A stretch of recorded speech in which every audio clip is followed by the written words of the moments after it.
Yo siento que estábamos adormecidos, estábamos en una especie de letargo, nos hicieron despertar, Chile despertó.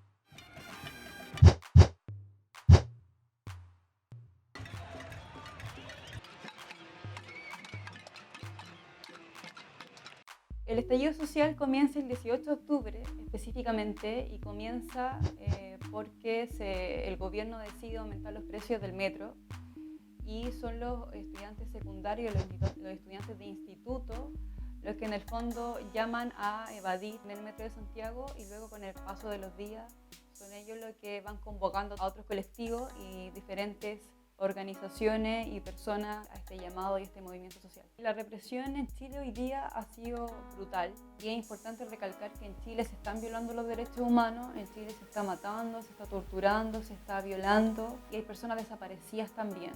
Muy similar a lo que se vivió en la época de la dictadura de Pinochet.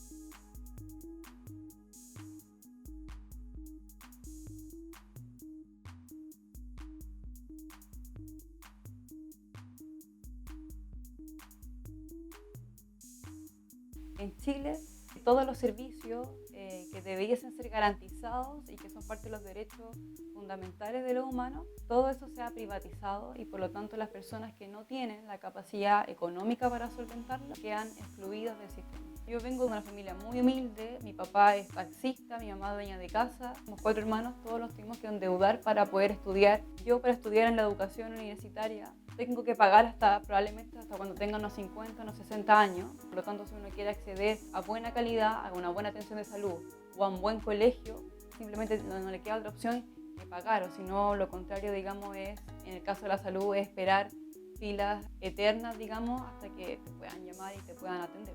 Lo que más se repite, el tema de la educación, el tema de la salud y el tema de la eliminación de la AFP, de los fondos de pensiones. La gran mayoría de las personas que están en la calle está de acuerdo que tiene que ver con una nueva constitución.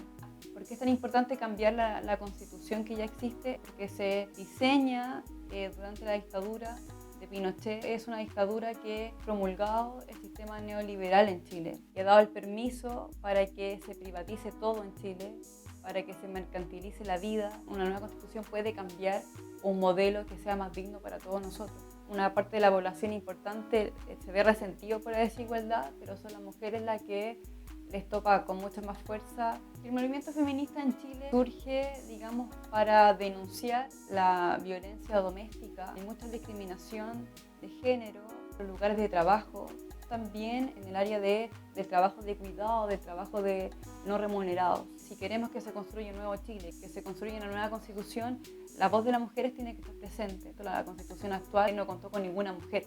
Es difícil como pensar, me lo preguntaba muchas veces, cómo va a terminar esto o hacia dónde vamos ahora. Pero yo creo que la pregunta es como ¿para qué? ¿Para qué lo estamos haciendo? Espero que termine en un nuevo Chile, en un nuevo pacto social, en una nueva constitución.